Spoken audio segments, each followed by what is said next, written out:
Bismillahir Rahmanir Rahim. Alhamdulillahi Rabbil Alamin. Wassalatu wassalam ala ashrafil anbiya'i wal mursalin nabiyyina Muhammadin wa ala alihi wa sahbihi ajma'in. Amma ba'd.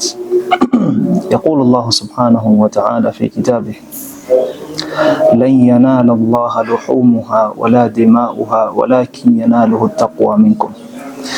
Allah subhanahu wa ta'ala yasema kwenye kitabu chake,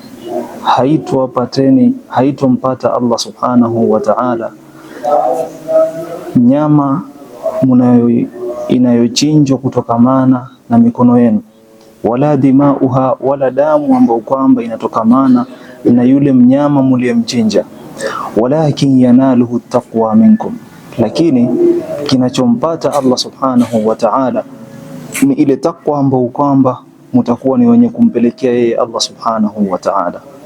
Ndugu Muislamu, jambo la muhimu ni kwamba uwe ni mwenye kumfanyia ikhlas ibada Allah subhanahu wa ta'ala, wala usiwe ni mwenye kupeleka ibada kwa asiyekuwa yeye subhanahu wa ta'ala.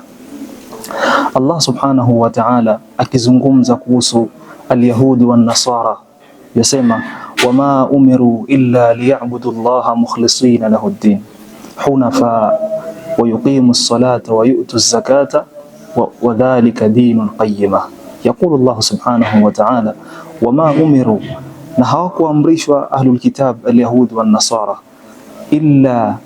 wama umiru illa liya'budu Allaha mukhlisina lahu ad-din, isipokuwa wamwabudu Allah subhanahu wa ta'ala hali ya kumtakasia yeye Allah subhanahu wa ta'ala ibada yake, na wasichanganye ile ibada na ushirikina na kuiweka pamoja na ushirikina. Kwa hiyo Allah subhanahu wa ta'ala akawaamrisha waja wake wawe ni wenye kumtakasia yeye Allah subhanahu wa ta'ala peke yake ibada yake subhanahu wa ta'ala, ndio ili ile ibada iwe ni yenye kubalika mbele yake Allah subhanahu wa ta'ala.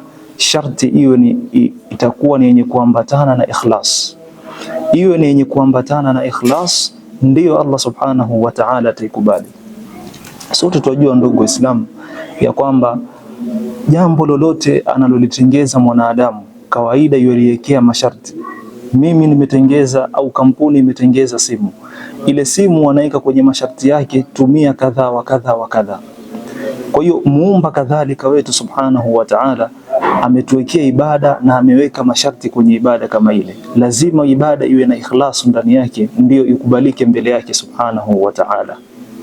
Tukimalizia ndugu Islam, ni kauli ya Allah subhanahu wa ta'ala, qul in tukhfu ma fi sudurikum au tubduhu ya'lamuhu Allah wa ya'lamu ma fi as-samawati wa ma fi al-ard wallahu ala kulli shay'in qadir. Qul in tukhfu ma fi sudurikum au tubduhu, sema Muhammad kuambia watu, in tukhfu ma fi sudurikum au tubduhu ya'lamuhu Allah, kama mutakuwa ni wenye kuficha yale yaliyokuwa katika vifua vyenu, au tubduhu, au mkayadhihirisha yakakuwa wazi, ya'lamuhu Allah, Allah subhanahu wa ta'ala atajua, wa ya'lamu ma fi samawati wa ma fi al-ard, na Allah subhanahu wa ta'ala yajua yaliyokuwa katika mbingu na yajua yale yaliyokuwa katika ardhi yake subhanahu wa ta'ala. Wallahu ala kulli shay'in qadir, na Allah subhanahu wa ta'ala juu ya kila kitu ni mweza subhanahu wa ta'ala.